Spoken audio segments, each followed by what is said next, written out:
दोस्तों नमस्कार, कैसे हैं आप सब। आप सबका स्वागत है। दोस्तों, चारधाम यात्रा की शुरुआत उत्तराखंड में हो चुकी है। विधि विधान के साथ गंगोत्री, यमुनोत्री और बाबा केदारनाथ के जो कपाट हैं वो खुल चुके हैं। इस साल अगर हम यात्रा की बात करें तो यात्रा बहुत ही ज्यादा भव्य रहने वाली है। पिछले साल की अगर हम बात करें तो जो आंकड़े सरकार देती है पूरे यात्रा खत्म होने के बाद, उन आंकड़ों के अनुसार पिछले साल 56 लाख से ज्यादा श्रद्धालुओं ने चारधाम यात्रा की थी।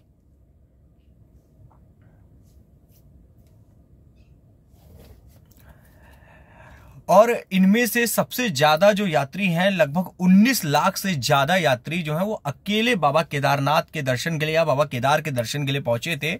और ये रिकॉर्ड है, एक पिछले कई सालों का जो रिकॉर्ड है वो ब्रेक हुआ था। और 56 लाख से ज्यादा श्रद्धालु जो चारों धामों में पहुंचे थे, जिसमें गंगोत्री, यमुनोत्री, केदारनाथ और बद्रीनाथ चारों धामों के दर्शन के लिए पहुंचे थे। एक जब हम चारधाम यात्रा की बात करते हैं तो रीढ़ की हड्डी मानी जाती है ये उत्तराखंड की, क्योंकि आप अंदाजा लगा सकते हैं कि 56 लाख श्रद्धालु जब चारधाम यात्रा करने आते हैं। और ऐसा नहीं है कि ये यात्रा की जो है वो पूरे साल चलती है, 6 महीने के करीब चलती है।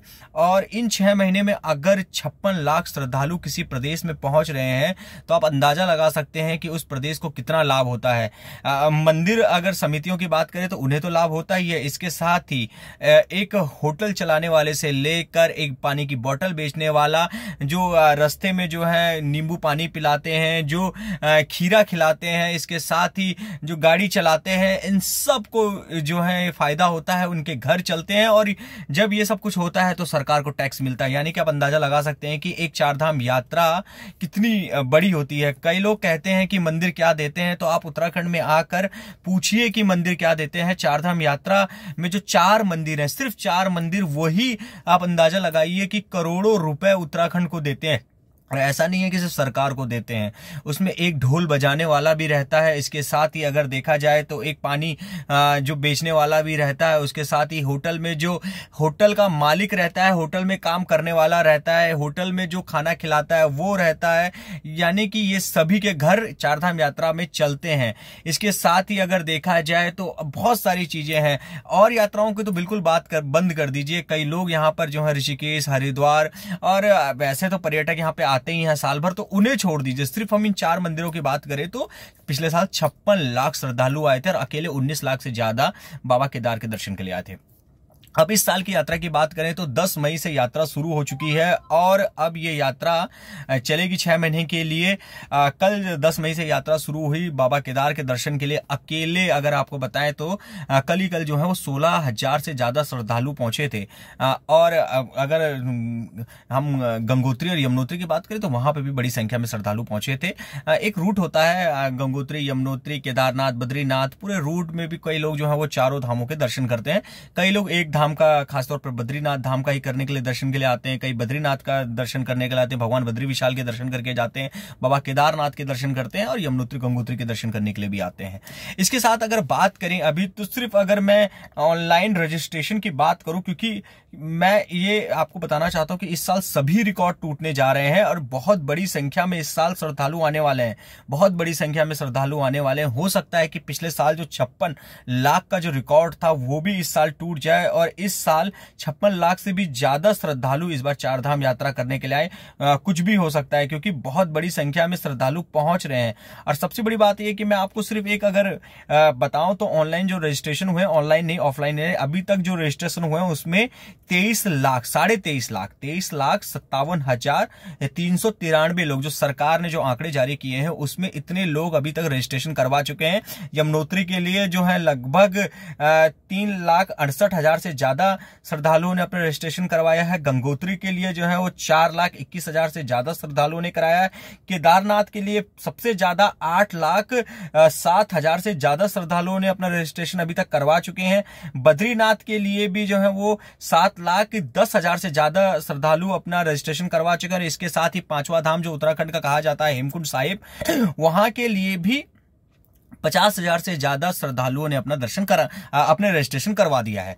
अब आप अंदाजा लगा सकते हैं कि लगभग जो है 23,57,000 से ज्यादा श्रद्धालु, ये कल तक का रिपोर्ट थी, जो अपना दर्शन करा चुके हैं। आज ये बढ़कर ही आएगी सामने, जो शाम को आती है। अब अंदाजा लगाइए आपकी कितनी बड़ी संख्या में उत्तराखंड में श्रद्धालु पहुंच रहे हैं और इससे कितना ज्यादा फायदा उत्तराखंड को होने जा रहा है, आपको होने जा रहा है, मुझे होने जा रहा है, जो भी उत्तराखंड से है। क्योंकि सीधे तरह से अगर देखा जाए तो हम किसी न किसी तरह से चारधाम यात्रा से जुड़े होते हैं, अगर इकोनॉमिक्स के टर्म की बात करें तो। और जब सरकार इतना अच्छा पूरा का पूरा प्रोग्राम अगर कुछ करती है, अगर उसको सही से संचालित करती है, तो और ज्यादा अच्छा हो जाता है। अगर आप भी चारधाम यात्रा में आना चाहते हैं तो आपका स्वागत है। हाँ, पर जो मैं सबसे ज्यादा जरूरी कहना चाहता हूं कि अगर आप पंजाब से हैं, हरियाणा से हैं, या किसी भी प्रदेश से हैं, नॉर्थ ईस्ट, जो वेस्ट, कहीं से भी, आप साउथ से हैं, तो आप प्लीज पहले अपना रजिस्ट्रेशन करवा लें। ऐसा ना हो कि 4 दोस्तों ने बोला चलिए यार बाबा केदार के दर्शन करके आते हैं, बाबा केदार के दर्शन के लिए निकले और रास्ते में जो है, आज पसीना बहुत हो रहा है, बहुत ज्यादा जो है, कल बरसात हुई थी और बरसात होने के बाद अचानक से अभी जो बहुत ज्यादा जो है वो उमस होने लगी है। इसी में नहीं चला रहा हूं क्योंकि आवाज बहुत तेज आएगी। तो इस वजह से अगर हम बात करें तो आप अपना रजिस्ट्रेशन प्लीज जरूर करवा लें। रजिस्ट्रेशन करवाने के बाद ही अपने घर से निकले।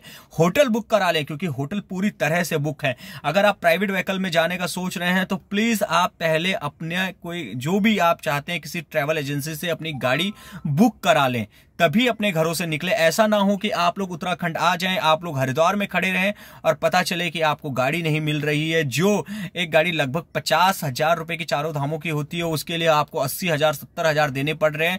क्योंकि कहते हैं ना कि जहां पर अपने आप डिमांड बढ़ती है, वहीं पर अगर देखा जाए तो ये सब चीजें भी बढ़ जाती हैं। क्योंकि कंज्यूमर की अगर कुछ चीज की डिमांड कर रहा है तो पैसे अपने आप ही बढ़ जाएंगे।